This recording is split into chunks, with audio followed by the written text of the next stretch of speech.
welcome back to KAMMA. I'm Khalil Deal, Mandio. and we are back to talk about UFC Fight Night Baku, aka UFC on ABC 8. This event is taking place at Baku Crystal Hall in the city of Baku, Azerbaijan. We're going to start off with a quick recap. Last week was a good card, but it got messy with that no contest and the controversial decision. But congrats to Andy O for beating me in our battle of who had the most correct predictions. I went 9-4 again for another week. Andy O went 10-3. So we did really good in the predictions. That bullshit no contest call for the Rodolfo Bellato versus Paul Craig fight, that was really stupid. Rodolfo should have won by DQ. Yeah, that's what you get for having stupid rules. Even though he looked like he faked being hurt after the kick. But you know, he was knocked out for a bit, but Paul Craig clearly tried to knock him out with that illegal upkick.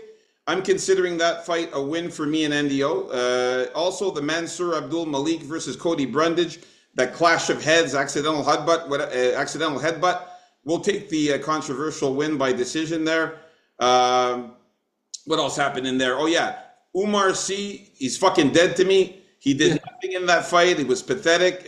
He ruined my brother ticket. Also, Joaquin Buckley ruined the brother ticket. But yeah, you see, so for those who followed me on that Menefield pick, all in all, it was a great week. We did good in the betting, except for my dog of the week play with Cody Garbrandt. I'm done with Cody Garbrandt as well. And last but not least, Joaquin Buckley. He's still my favorite fighter, but unfortunately, man, Usman's grappling and wrestling was too much for him. It was sad to see, man, but he needs to improve his takedown defense there and get-ups and shit. So anyways, overall, a good week. Let's get into this week, though. We're going to talk about our early predictions and breakdowns for the prelims. The first fight is Mohammed Usman versus Hamdi Abdelwahab. Then we got Tajir Ulanbekov against Azat Maksum. Then we have Irina Alexieva versus Claudia Segula. We got Daria Zelenjnikova versus Melissa Mullins. Ishmael Nordiev against Jung Young Park. And the main event of the prelims is Suk Young Ko versus Oban Elliott. So to start us off with the first fight here, Andy O, Mohammed Usman and Hamdi Abdelwahab. Who you have here, Andy O? I think I may have picked Mohammed Usman once, and that was for his first fight in the UFC, which he won. But now he's coming off of 2 losses, one to Thomas Peterson and then to Mick Parkin before that. And I'm not going to be picking him here. I'm going to lean with Hamdi Abdelwahab here. I don't think this is going to be a great fight for the average watcher. I think it's going to be clumsy. I think it's going to be sloppy. Mo Usman to me seems like a guy that steroids over time have like accumulated in the wrong in some places in his body. He looks kind of weird, but he's still a pretty good athlete. He's still a decently strong guy. But they both throw with single shots. Okay, Usman throws more jabs, and he's decent at pushing guys against the fence. So if he's even gonna go for a takedown, it's gonna be when he's pushing the guy up against the fence. For Hamdi here, he also throws single shots. He has a massive, powerful, but very loopy shots. But one thing he has that sticks out to me is he has very good, strong power leg kicks. And I think Mo Usman's leg is going to be sitting right there for him to smash. And I think that, and combined with a little more volume, as long as he stays off the fence, is going to give him the decision win. And you may think that 2 guys like this, one has to finish the other, but I think even the odds have it for this one going to decision. And that's the way I have it too. Nice, man. So yeah, it looks like we're going to be in agreement with this one, man.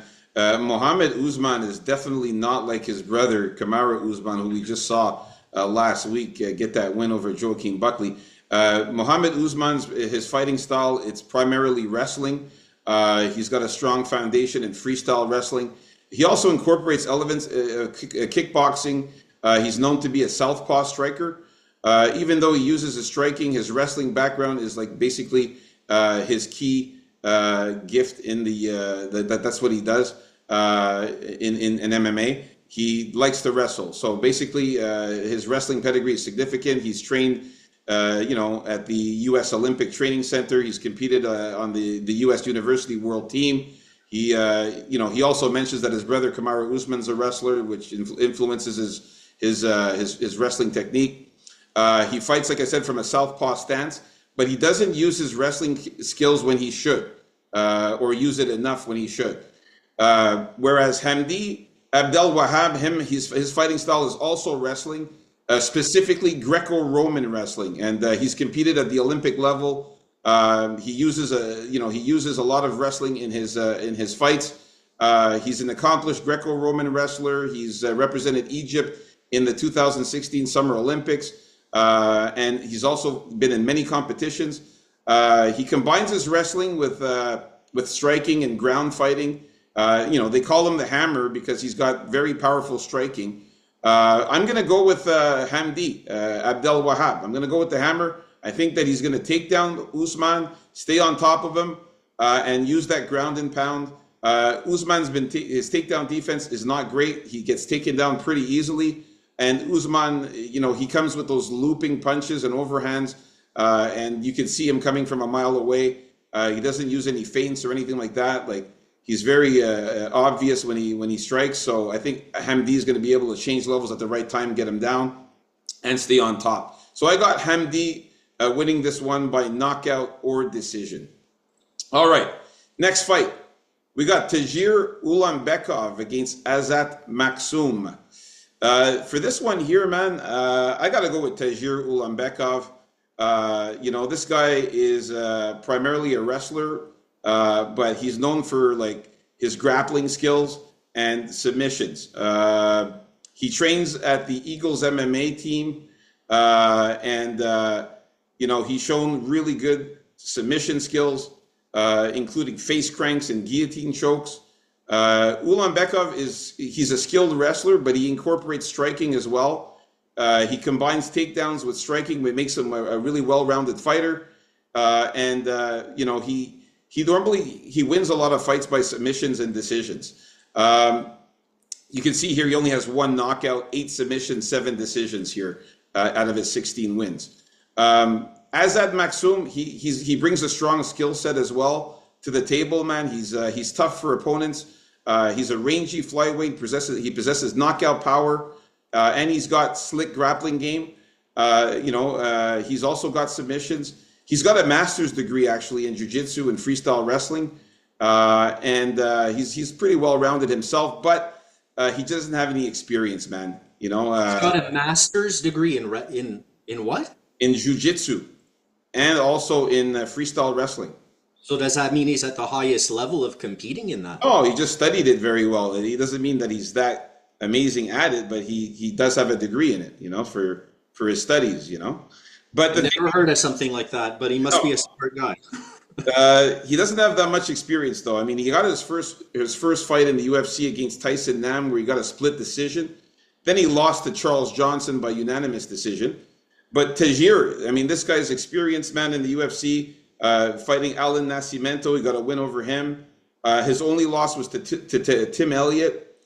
Then he got a win over Nate Maness by submission. Then he got a win over Cody Durden by submission, and also Clayton Carpenter by unanimous decision. So he's got more experience, and he's better overall than Azat. I'm going to take Tagir Ulanbekov to win by sub or decision.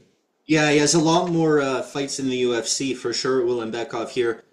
Striking wise, I think they're probably around equal. I like Azat's good movement. I like his straight punches, and of course he has some power also. But it's with the grappling here, I think. Tagir's, I think, is the better grappler. Not that Maxim doesn't have any grappling, like he has good takedowns himself, but he has trouble holding his opponent down sometimes. Also, Ulanbekov, he has a way of getting your back. He likes to look for that when he grapples, and just overall the better grappler. So you put all that together, I got to go with Ulanbekov here also. Not to mention also, Azat Maksum is fighting on short notice. Originally, the fight was supposed to be Ulanbekov versus Kyoji Horiguchi, and that fight got canceled because Horiguchi withdrew. So that's another advantage for Tagir here, that Azat is fighting on short notice here. All right. I'm going to go with Ulanbekov here, I guess, by submission or decision. Nice. We're in agreement with that one here. So far in agreement with the first two fights of the prelims. Let's move on up to the next fight. Andy, who you got here between Irina Alekseeva I'm and not going to, and yeah, Claudia Segula here. I'm not going to get in it to in depth here. So I'm just going to say this is pretty much a grappler against a striker with Alexieva being the grappler. On the feet, she does have power and volume, but what she does best is the grappling here. She has judo throws. She has a decent cage push, like many women try to master. And Segula, man, she's probably better on the feet. That's what she does, and kind of like only what she does. She even has some combos, but even her striking defense is bad, just as her ground game is. She doesn't really seem like she knows what she's really doing down there. So I'm gonna look for Aliskiva as soon as she gets the ground game going to probably put away Segula here with a knockout or submission. But I hope she goes to that wrestling sooner rather than later against Segula, because Segula is not bad at offensive striking. all right, so you're going for Irina to win how? By knockout or submission. Oh, by finish. Nice. Okay. So yeah, I'm in agreement, man. I got to go with Irina Alekseeva here. Now I know that she hasn't fought in a long time. She hasn't fought in 2 years. The last fight was a loss to Melissa Mullins, but she was looking good with a submission against Stephanie Yeager right before that, and also in her UFC. That was her UFC debut, actually. And her fighting style is heavily influenced by her background in judo. Irina Alekseeva has a very good judo background. She's also known as Russian Ronda. That's her nickname because of Ronda Rousey. She's got a strong judo base, an aggressive fighting style, and her grappling is really, really good, and she's got good submissions. She actually subbed Stephanie Yeager by knee bar in her UFC debut. Segula, she's a good striker, but she has no power. Her hand speed is very slow. She's basically like just touching her opponents. She does no damage, and she doesn't move her head. She stands tall, so she's open to body shots. She's a purple belt in BJJ, and basically she has no traditional wrestling skills. She does do a great job of using her cage wrestling to get takedowns, but then when she gets to her takedowns, she doesn't do anything with it. So she doesn't really, she can move well on the mat, but when it comes to holding a position, she has trouble. So that also shows in her takedown defense. So I think Irina is going to be able to take her down easily here and look for that sub or win a decision. So I'm going to go with Irina Alekseeva to win by submission or decision in this one. So we're in agreement again. Nice. Let's move on up to the next fight here. Another ladies fight here. We got Melissa Mullins versus Daria Zelenjnikova. Fucking hard to say her last name. All right, so for this one here, man, I'm definitely not taking Daria Zeleznyakova anymore. The last time I took her, man, I was pissed off. She lost to Aileen Perez. She got submitted. She's super slow. She gasses out a lot. And Melissa Mullins has already beaten her before. She beat her by knockout back 2 years and 7 months ago. So I can't take Daria to win this one. Melissa Mullins, she's got really good, strong amateur background with a lot of consecutive wins in the regional scene before her UFC debut. She's got very good striking and grappling, and she's going to be able to counter Daria's techniques. She also beat her up before, like pretty badly. And, Daria's a striker who sucks on the ground and gasses out early.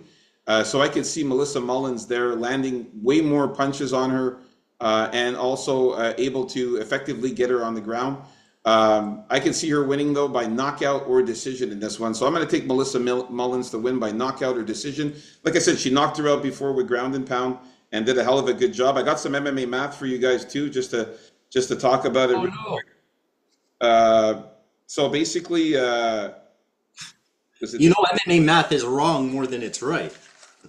Actually, no. This was not the MMA math I thought here for this one. So yeah, forget it. Okay. It's not this one. So yeah, give me Melissa Mullins, man. She's much better than Daria. And like I said, Daria gasses out too much. Okay, so this is a pure grappler versus striker here. Jelnikova is probably for sure the better striker here. She can pressure. She has some combos.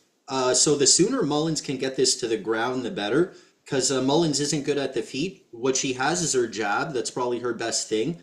But that's in order to really get in there and try to get the fight to the ground. The technique of Jelnikova that's going to get her into trouble here, I think, is she uses like spinning techniques a lot, and that if Mullins has been paying attention to that, it'll provide a good opportunity to jump in there and get one of those takedowns, and maybe even get her back. Um, so yeah, that's pretty much the call here. I'm going with the grappler Mullins, who already has a win on her. And one thing about her also, when she gets you down, she has great top pressure. She likes to frame you up so she can get some nice punches in. And that's how she beat her last time. No, ground and pound. Ground and pound, yeah. That's it. So yeah, so this time I'm going to call a knockout or sub for Mullins. Nice. All right, so we're in agreement with the first four fights of the prelims. Definitely better than last week, I'll tell you. All right, let's move on up to the next fight here. All right, we got a good one here. This one is going to be Ismail Nordiev versus Jung Young Park. Okay, here I'm going to go with the better boxer, the better grinder, the guy that's more gritty, durable, overall the better grappler in Jungyoung Park. I think I gotta mention that I do like Ismail Nurdiev's kicks. That's something I point out every time when they're above average.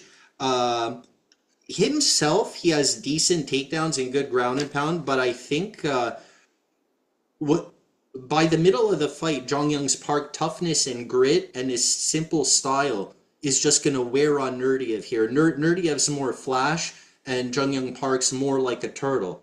That's why he's the Iron Turtle, I guess. Meaning he also he can get hit, but usually he takes the beating and he still keeps on coming, and he has a good gilly too, and which have gained him some subs. So give me the Iron Turtle here by decision or submission. Yeah, man, I'm also in agreement here. I definitely like Jung Young Park, man. This guy is he's been fighting in the UFC for quite some time. He's very, very good. Uh, the last win was against Brad Tavares, who's a very, very good fighter as well. Never really gets taken down, and Jung Young Park did a good job beating him by split decision. His only loss in the last 5 fights was against Andre Muniz, and that was also a split decision where I think he got robbed there in that one. But Jung Young Park has been beating up guys. He submitted Joseph Holmes, submitted Dennis Tululin, also submitted Albert Duraev. So he's got very, very good submissions. And I think that he's going to be able to get Ismail Nordiev on the ground and use his submission skills here. Nordiev, he's also a well-rounded competitor who's primarily a wrestler, but he's more like he's very good at striking though. He's got, like you said, a lot of kicks. He's got flashy kicks and wild spinning attacks. Like I said, even though he's known to be a wrestler, he does his best work standing. He has a variety of spinning attacks that can leave him vulnerable at times. But he's deadly when he does land them. His overall kicking game is solid, and he's a good counter striker. But he does have flaws, though. Like he doesn't set up his strikes, and he throws kicks. He doesn't throw kicks at punching range, and he does have some power in his strikes. But his timing sometimes is off, and his opponents are able to counter and take him down, which I think is exactly what Jung Young Park's going to be able to do here. So I'm going to go with Jung Young Park to get the win here. Also, I think that he could hurt Ismail Nordiev, especially on the ground. I'll say he wins by submission. I'll go knockout or submission for the Iron Turtle. I think he'll get the finish here. All right, so we're in agreement with all of the fights so far, and we are at the main event of the prelims. Guys, if you haven't already, please like and subscribe. We got Seok Hyung Ko, aka KO, versus Oban Elliott, the Welsh gangster. So for this one here, man, I really like Oban Elliott. This guy is known for his well-rounded skills. He's aggressive. He trains at Shore MMA. He's got a background in a variety of disciplines in like freestyle wrestling, boxing, jiu-jitsu, and Muay Thai. He's very tough, and his wrestling background allows him to control the fight in the clinch and on the ground. He's got several submission wins, and he's got a history of ending fights early with 3 knockouts and 3 submissions. As you can see here in the graph, he's got 6 decisions as well. And he's got very good rear naked chokes and kimuras. I think that he's going to be able to use that skill on Seok Young Ko. Seok Young Ko is known for to be more of a brawler. He's like a Korean Tyson. He's willing to pursue his opponents through powerful strikes, but sometimes at the cost of being hit in return. So like his defense is not good. His striking defense is not good. He throws powerful strikes, but sometimes like he gets countered, and he's still developing his style. So he's not like really like experienced in the UFC. Obviously, he's making his UFC debut here. So I like Oban Elliott to get the win here. He hasn't been looking that good, Seung Young Ko. Just getting mostly decisions. In the Dana White's Contender Series, for example, and like in other lower level promotions. So give me Oban Elliott. I think he gets a knockout or submission here. Yeah, Seung Ko. He came up with his nickname. He was having trouble figuring it out, and he was asking his team, what should I call myself? He's like, why don't you just call yourself by your last name? He's like, okay, and that's a true story. He called himself KO because his last name was Ko. And it fits. Last name's KO. and it fits. Yeah. This guy's not bad, man. He has a crisp striking. He's definitely more on the technical side of things than Oban Elliott is. He has also very strong leg kicks. But the problem with him is maybe it's his experience that has something to do with it, but he likes to brawl. And some people you just don't get into brawls with, and the Welsh gangster is one of them. Seems like this is a grit dog card for me. And I'm going to go with the grittier guy here also. The guy with more dog in him, the guy that has good takedowns, great ground and pound, and the pace, which is going to probably lead to Ko wanting to brawl more than he should. Also, I think he's a good nail as well as a good hammer, man. He can get beaten up the first 2 rounds of the fight and come back and knock you out. So I'm going to go with Elliott by decision or knockout. Yeah, also Seung Hyung Ko has been knocked out 2 times there in his 2 losses. And so has Oban Elliott, but Oban Elliott hasn't been knocked out in a very, very long time. It was like really long time ago in his early career. We're talking back in, let's see here, it was like 2021 in Cage Warriors. He got knocked out. But since then he's been on a tear. I don't know if he was a favorite against Val Woodburn, but I know he was a huge dog against one of these guys. Maybe it was Preston Parsons. I don't think he was a favorite against Basil Hafez either, but I've been picking him. And it just goes to show you the change in the odds, eh? Oban Elliott, I think, is the biggest favorite on this card. Yeah, I mean, the guy's been doing very well, though, too. I mean, like, since he's been in the UFC, he's got wins over Basil Hafez by knockout, Preston Parsons, unanimous decision, and also against Val Woodburn, like you said. So, the guy's won every single fight in the UFC, whereas this guy's making his UFC debut. So, it's funny. I saw him beating all those guys, and he did, So there you have it, folks. A surprising 5-0 for me and NDO, agreeing on all 6 fights in the prelims. So it looks like it's going to be a good week. Everyone, like and subscribe, and stay tuned. Don't forget to like and subscribe. Very important. It's for the algorithm. Stay tuned for the main card coming up next. Peace out. KAMMA.